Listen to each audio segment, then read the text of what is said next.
Hey everyone, welcome back to the show. Today we are talking about two verbs that cause so much confusion for English learners at every level. And the reason they are so confusing is that in many other languages, there is just one word that covers both of them.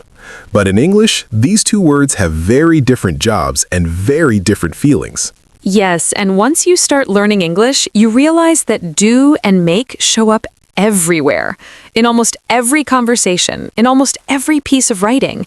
So getting comfortable with both of them is absolutely essential. The two words today are do and make. And I want to promise you right now that by the end of this episode, you are going to have a clear system for knowing which one to use. It will not be perfect from day one, but you will have the tools to figure it out every time. So, let us start with the big picture. Is there a general rule that separates do from make? Yes, there is a general feeling behind each word, and understanding that feeling is the foundation of everything else. Do is generally used for actions, activities, and tasks, things you perform or carry out, things that involve effort or work.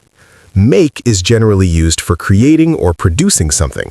When something new comes into existence as a result of your action, you usually use make. So, do is about performing an action, and make is about producing a result or creating something new.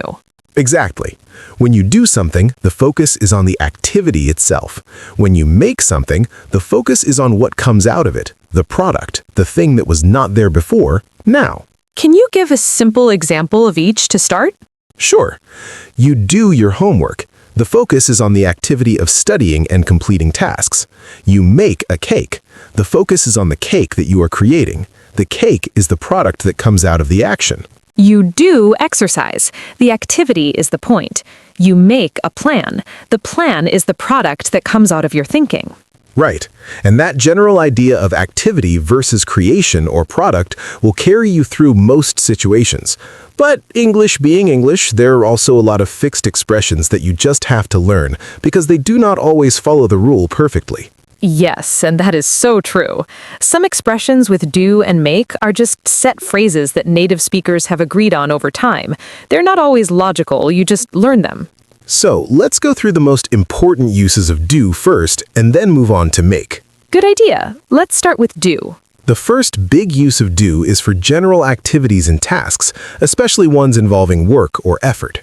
You do your homework, you do the laundry, you do the dishes, you do the cleaning, you do the shopping, you do the cooking. So, household tasks and chores almost always use do. Yes, anything that involves completing a task or carrying out a responsibility tends to use do. You do your job. You do your duty. You do your part. The second use of do is for activities without a specific name, or when the activity is vague or general. What are you doing? I'm doing something important. She is doing a lot these days. He doesn't do much on weekends. So, when you're referring to activity in a general or unspecified way, do is almost always the right choice. The third use of do is for work and jobs. What do you do for a living? I do accounting. She does marketing. He does research. And do is used when you are describing or talking about work in a broad sense. You do business with someone. You do a deal. You do a project.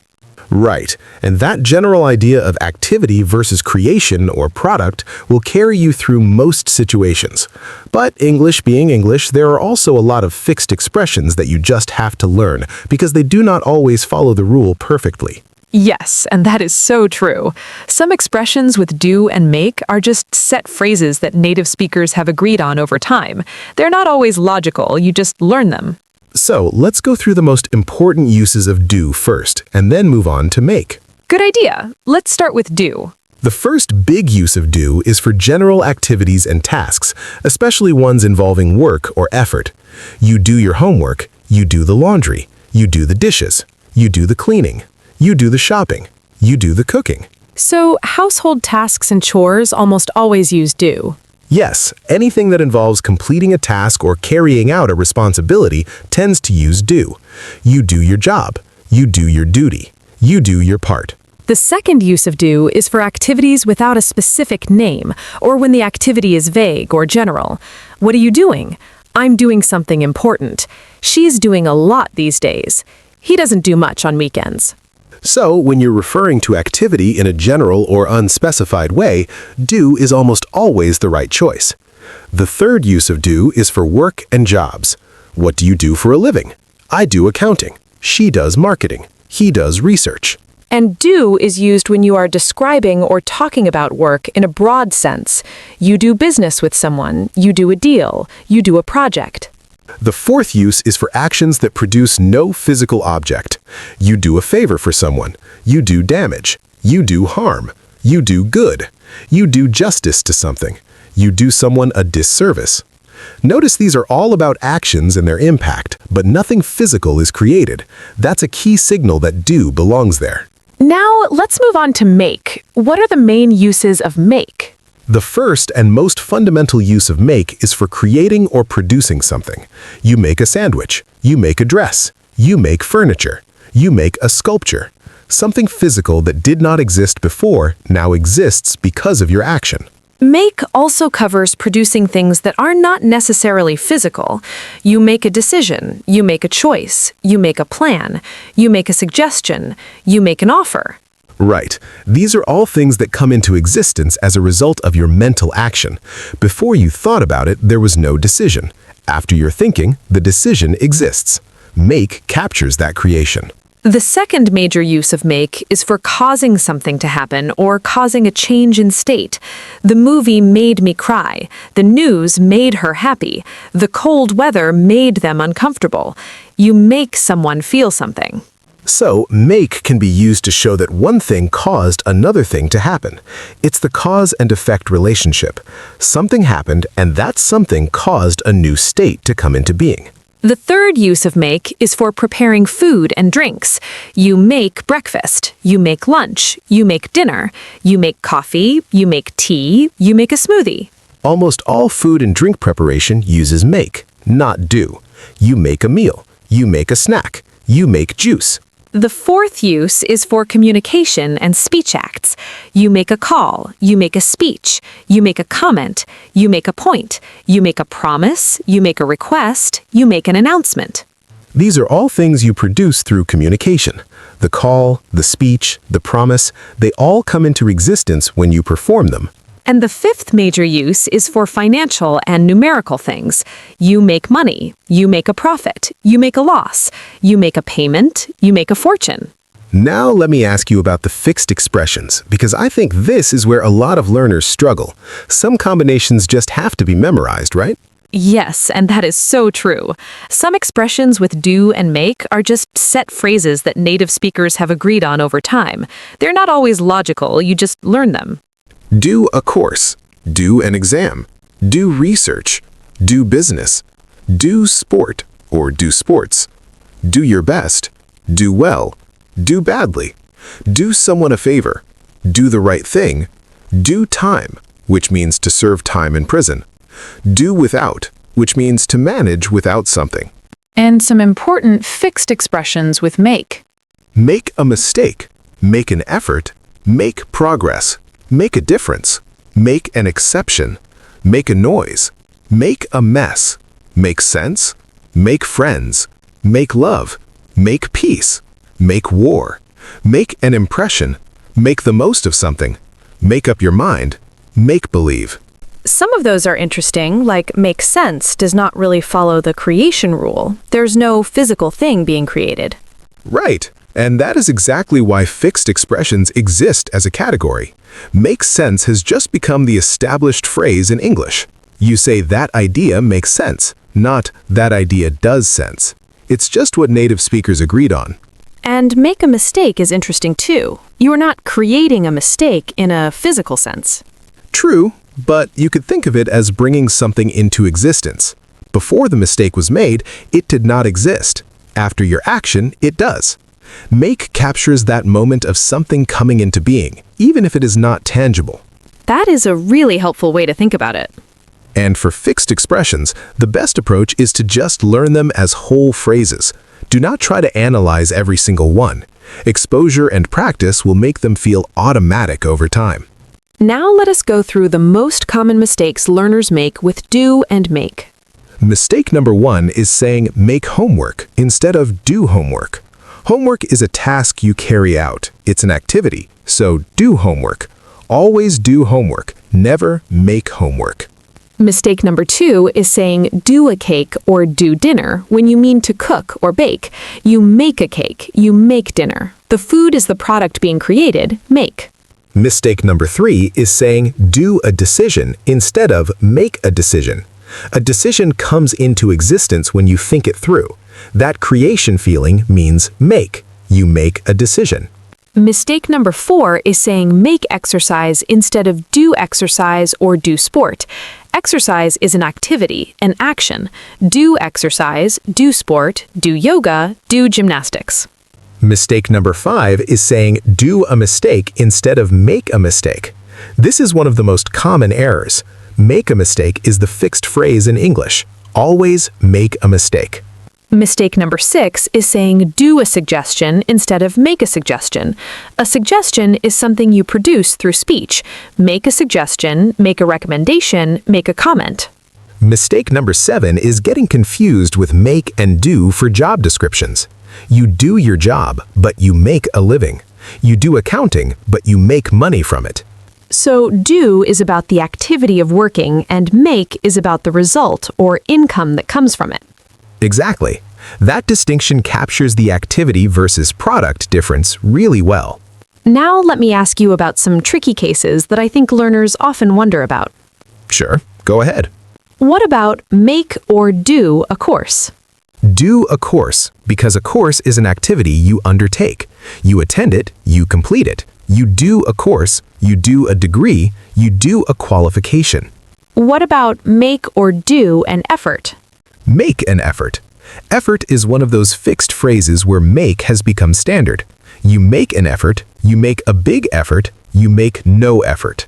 What about make or do a noise? Make a noise, because a noise is something that comes into existence when you produce it. You make a sound, you make a noise, you make music. What about make or do the bed? Make the bed. This one is interesting because you are not creating the bed, but you are producing a neat, arranged result. The bed in its made state is a kind of product. Make the bed is the fixed phrase. And what about make or do sports? Do sport or do sports. Sports are activities you carry out. You do football, you do swimming, you do athletics. However, you can say I make it to training on time, where make has a completely different meaning, meaning to manage to arrive. Right. Make can also mean to manage to do something or to reach somewhere. I made it to the interview on time. She made it to the top of the mountain. Yes, that is another use of make that learners should know. Make it means to succeed in doing something or to arrive somewhere. Did you make it to the party? I almost didn't make it. Okay, now let me give you a quick way that I like to test whether to use do or make in the moment. Please share it. Ask yourself 2 questions. First, is something being created or produced as a result of this action? If yes, make is probably right. Second, is this an activity, task, or general action with no specific product? If yes, do is probably right. And if you're still not sure, check if it's a fixed expression you've learned. That 3-step check is really practical. Create or produce equals make. Activity or task equals do. Fixed expressions, you just use what you've learned.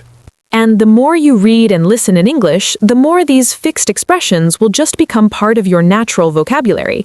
You'll stop thinking about rules and just feel which one sounds right. That feeling is the goal, and it develops faster than people expect when they're actively paying attention to the language around them. Let's do a quick practice round. I'll say a phrase and you say do or make and why. Ready. Blank a phone call.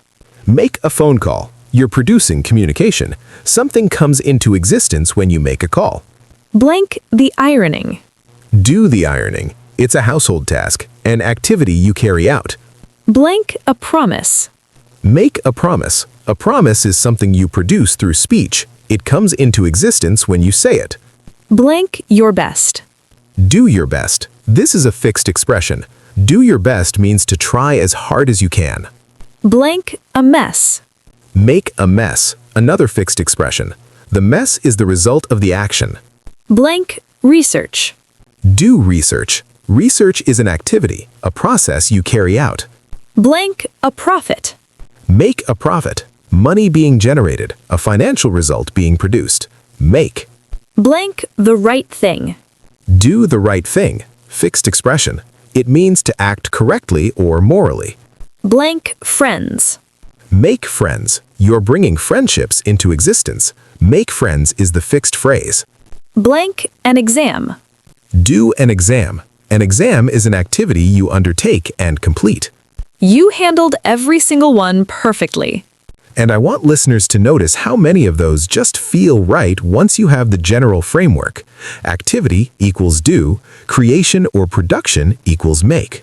Fixed phrases, you just know. Now let's close with something important for every listener who is still feeling a little overwhelmed. Please, yes, because I know this topic can feel like a lot. Here's the truth. Do and make are genuinely difficult, even for advanced learners. The reason is that English developed these patterns over centuries, and not everything follows a perfectly clean rule. Even native speakers occasionally pause on certain combinations. So, if you've been mixing these up your whole learning journey, it doesn't mean you're behind. It means you're human, and you're learning a genuinely complex aspect of English. The best thing you can do is start paying attention. When you hear or read do or make in English, notice it. Notice what word comes after it. Notice whether something is being created or whether an activity is happening. That active noticing builds your instinct faster than anything else. And learn the fixed expressions as chunks.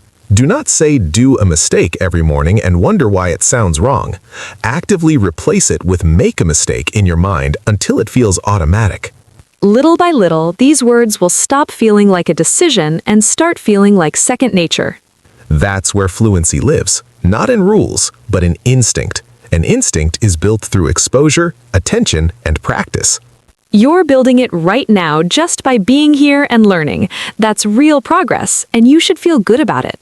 Thank you so much for joining us today. We hope do and make feel a lot clearer now and a lot less intimidating.